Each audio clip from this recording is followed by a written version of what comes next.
Hello, everyone. Dr. Vicky here, speaking to you from the Seeds of Transformation Healing Center. We're going to look at the astrology, Kabbalah, and numerology of the month of May.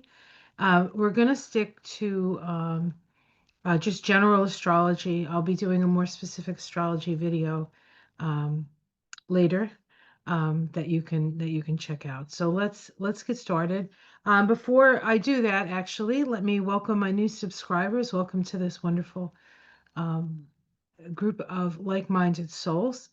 Um, to my tried and true who have been with me for years and who have had to sort of walk this rather circuitous path together. I don't think I could have done it without you.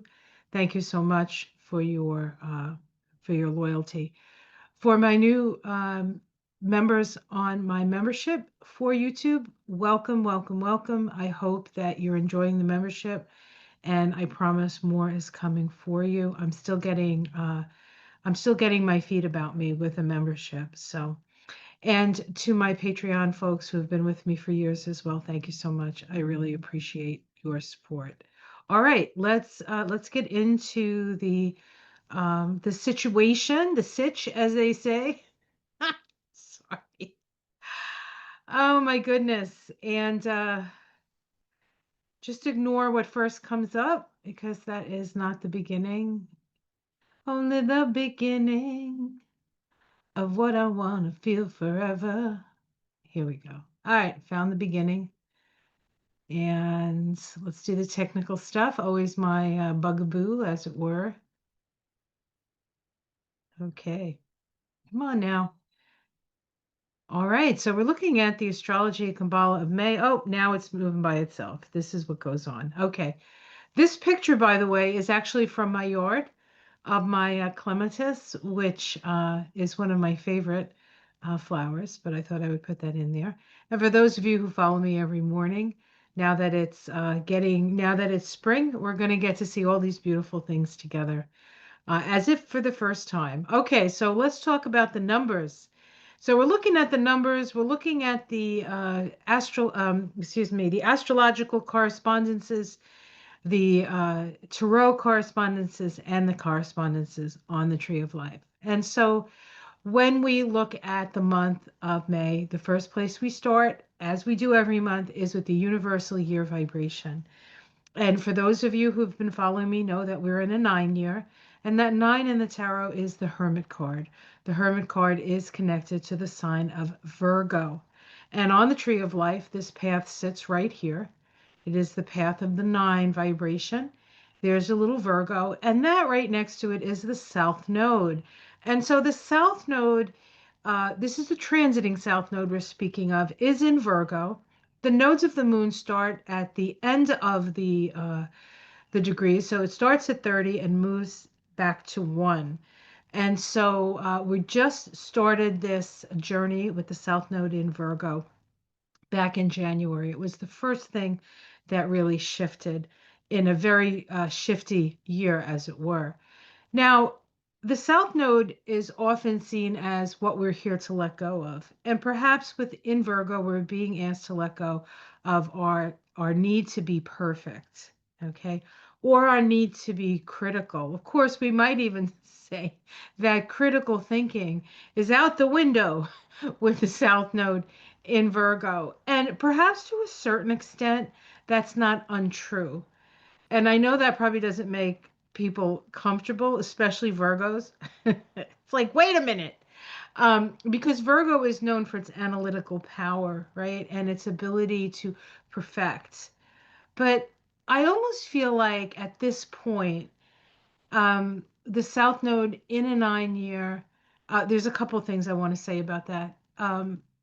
We need to understand that things are going to be going by the wayside. Things are going to be let go of this year that won't come back.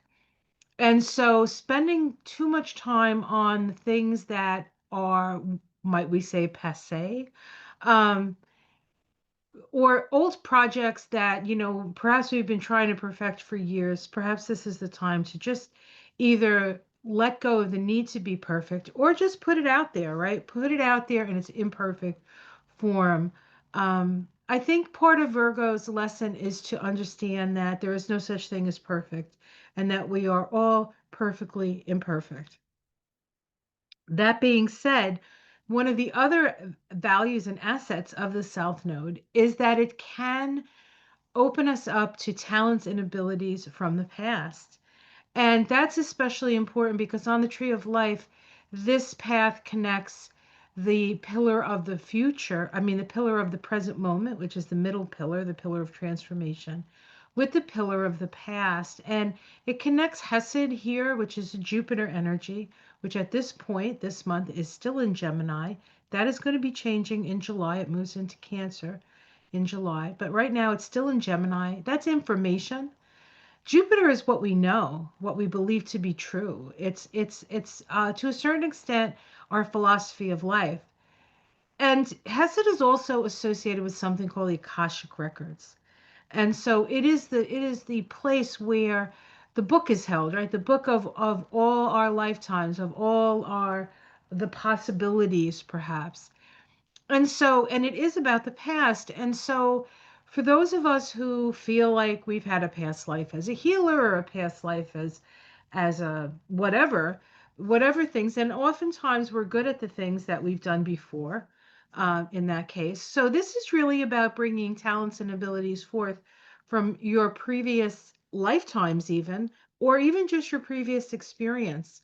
So this is a time to share our wisdom, and of course, this is the lantern that the I'm sorry, the hermit holds is our wisdom. It's the wisdom of the heart. In fact, you can see it in this. This is a six-pointed star here, and six-pointed stars are a symbol. The the Star of David, or the Seal of Solomon, as some of call this the Merkaba, is a balance of the upper and the lower worlds within the heart chakra. And so that's what sits in his lantern. It is the wisdom of the heart. It is the wisdom to know that we are not just here on this planet without guidance, but we are connected to something greater and something larger. And our ability to connect in that place of the heart is really what brings forth our wisdom and what shines the light at a time that, quite frankly, seems quite dark. So let's look at this. This is the 20th path, called the intelligence of the will. It is the path that connects Hesed, that's the Sephiroth of Jupiter, to Tipperet, the Sephiroth of the Sun. So Sun Jupiter connections are going to be important this year. This year. So it's the essence. The essence of this path is the source of wisdom is within. All the answers lie within. Okay. But you can't connect to those answers unless you move into your higher, into your heart chakra. So if you want to know what to do and you're not sure of what to do, instead of being in fear about it, which keeps you in your lower chakras, you need to raise that energy to your heart and open up to the gratitude of what you do have and the opportunities that you do have or you have had. And that will allow more energy to come in to that center, and you'll have your answers. Withdrawal from the outer world for purpose of activating the unconscious mind. The nine is the number of completion and unfolds the ending of the cycle from 1 through 9. It is visionary and has an understanding of higher laws. So this is not necessarily a time of action, as it were, but a time of vision. It's important for us to have a vision. It says astrologically, the south node of the moon is in Virgo, moving through the 27th through the 25th degrees of Virgo this month. So that's the area that the south node is going to move through. Now, the south node has or the nodes of the moon have a mean retrograde motion, meaning it starts at 27 and ends at 25, right? So it's moving backwards in the progression of degrees.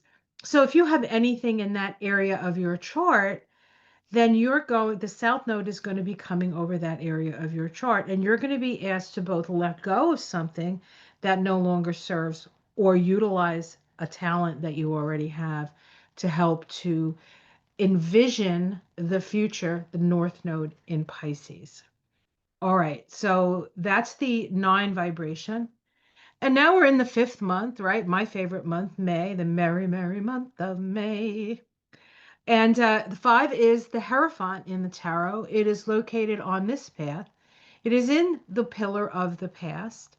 And here's the 5. And what's in Taurus in the month of May, of course, is the sun. The sun's always in Taurus.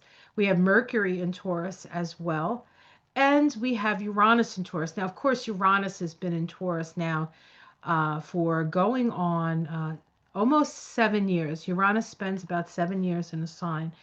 And it's in Taurus this month. It's going to move out of Taurus in June, go into Gemini, stay in Gemini for a bit, and then it's going to retrograde and go back into Taurus. So it's not quite done with Taurus yet, but this month it's definitely in Taurus. Okay.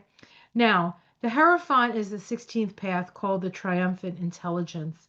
It connects Chokmah, the Sephiroth of wisdom, and the Sephiroth of Uranus, to Hesed, which is mercy, and the Sephiroth of Jupiter. So Jupiter-Uranus energy here. The essence of this path is the connection with the one eternal light, the voice of the inner ear, which tells the nature of the substance which bonds together the pieces of the fabric of existence. This is knowledge of how all things are connected and how all things are held together. The Sabian, the Hebrew letter, which I didn't actually point out, and let me point that out. We'll just go back a second. This path, the Hermit path, this is the Hebrew letter. It's the Yod. It's the constituent of all Hebrew letters. It's the primary constituent, the little flame. And Hebrew is a flame language. And so all other letters come out of this energy. And this is the energy of the creative hand. We create our own reality. Okay, let's go back to here. And so the Hebrew letter associated with this path is Vav. Vow means nail, and in a way, it's what holds things together, right? If you're building a building, you use nails to hold the wood together, the things that hold things together. This path is of the small, still voice within. And so again, the answers lie within when we're on this path. Okay? It represents both traditional and ancient and arcane wisdom. So this is an energy of wisdom. In fact, when you do a political tarot reading, this is often considered the constitution, the thing that holds the government together, right? Self-governance. That's what America is supposed to be, self-governance. Unfortunately, we have an oligarchical system because of Citizens United, and we know what we need to do about that. And we may actually get to do that, which will be fantastic for the regular people. And the world is filled with regular people. And if we can get our heads out from our nether regions, we could actually become our greatest aspiration. But that may be a few years down the line. But we keep going. We keep trying. Okay. The 5 is the vibration of change. The freedom of the 5 depends on the firm foundation of the 4. So 5 is about freedom, but if you want to be free, you have to be responsible. You cannot be free unless you take 100% responsibility for yourself.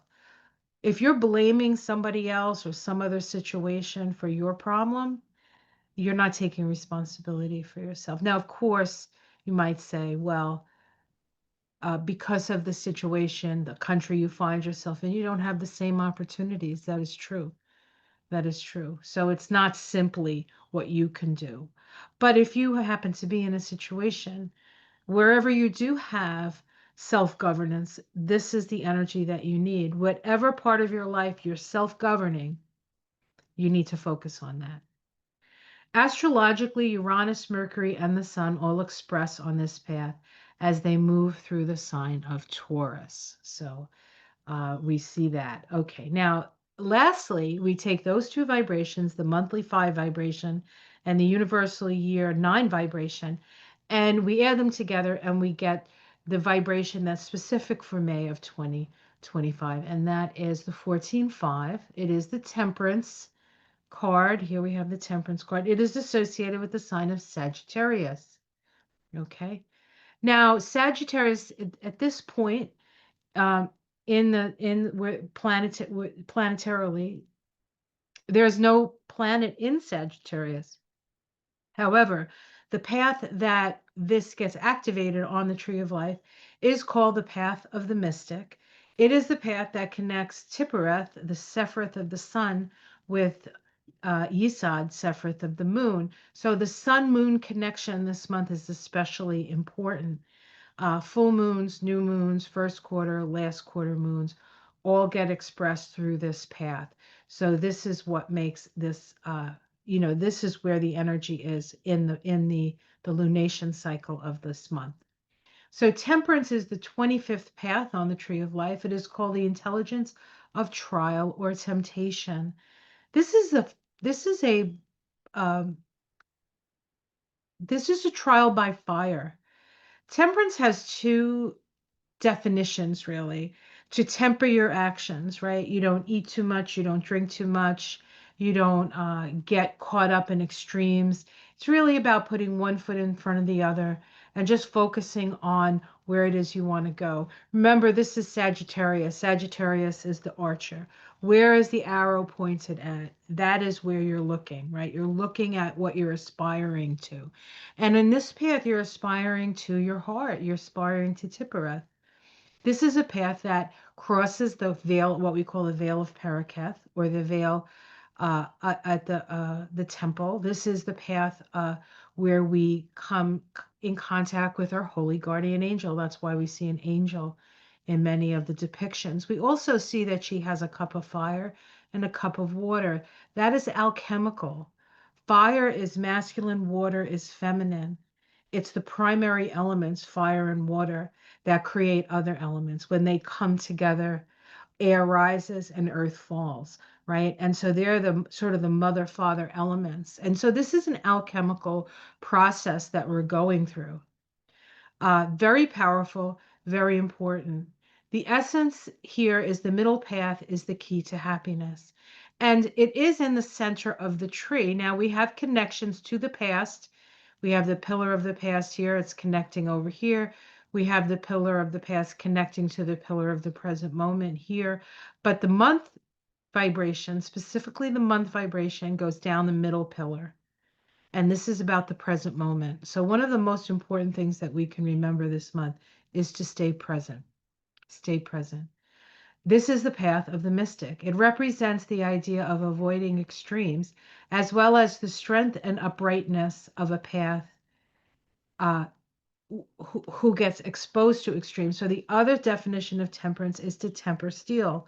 And when we temper steel, we might take an iron rod and we put it in the furnace and it becomes molten, right? It's on fire, it's glowing red.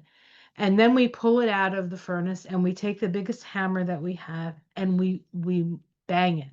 And in banging, the force from the hammer will flatten out the metal, right? It's you start to form the metal through the challenges of the hammer. Then you take that metal and you plunge it into liquid, and it's quick cooling. And as it cools quickly, the molecules line up. But every time you do that, the molecules of the metal get more in alignment and become stronger. So what this ends up happening is you go from a raw piece of metal to a sharp and incisive and sword, really. And that sword is the sword of truth because we're dealing with Sagittarius. Sagittarius is all about truth.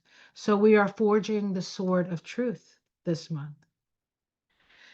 Astrologically associated with the sign of Sagittarius, it is the path that connects the sun and the moon on the tree of life. This is the path activated by the lunation cycle. Now, this month we start with a full moon. The full moon is in Scorpio. It's also the birthday of Buddha. The full moon in Scorpio is the birthday of Buddha. And we have a new moon in Gemini. And that new moon in Gemini, I'm trying to remember. I did see something with that new moon in Gemini, is very significant because it's connected to, I can't remember off the top of my head, but we'll go over that moon separately, and I'll talk about it then. I'm sorry, I can't remember. This is a 14-5, which is a karmic debt number. It is the vibration of the destroyer and the rebuilder. And I'm going to read this to you out of my book because whenever we're in a 14-5 period, it is a karmic debt number. So we have agreed to do this. Is pretty much what that means. Let me pull this up. So destroyer and rebuilder, karmic debt 14-5. This is one of the great destroyer and transformational vibrations. It usually expresses this energy on the physical plane. New original ideas and innovative concepts must be put into form and bring experience of freedom and change in the outer plane. There will be the opportunity to bring balance in the physical things of life. This is a karmic situation, and the freedom exercised in the past was misused, misunderstood, or avoided, and must be balanced in the area where it appears in this lifetime. The spiritual lesson to be learned is to have and to hold, and then let go and stand victorious. There will be a true finding of freedom and peace. The 14-5 vibration brings a great opportunity and many challenges as it takes away the destroyer and brings in a new opportunity for new adventures, the rebuilder. And that's what I was talking about with the Virgo energy. Perhaps there are certain things we just need to let go of, because they're no longer, they won't serve us, or they're no longer appropriate for the time we're in. So don't be afraid to let go, because the universe abhors a vacuum anyway, and will bring something new into your life. And the key to that is, what are you focusing on? Where are you putting your attention? Because that's where it's most likely to show up. This is a lesson of detachment and attachment in life experience. Life never takes one thing away without replacing and giving of something else. Learn to love the law of change, and you will have conquered change itself. Your strength and courage will be tested as you learn the experiences of detachment and change. There will be no limit to the capacity for accepting the new. This vibration gives an opportunity to maintain balance in all areas and keep a stable foundation. There will be a variety of experiences that will teach you to be cautious and to balance and to control. Okay, so that's what Jean, Numerology, Spiritual Light Vibrations, that's what the book is that I read from. All right. All right, so that's where I think I'm going to stop. The next part is the astrology. It's more specific to the week. I will put that out soon. So let me say my farewells here. Hi. All right, guys, I hope you find this helpful.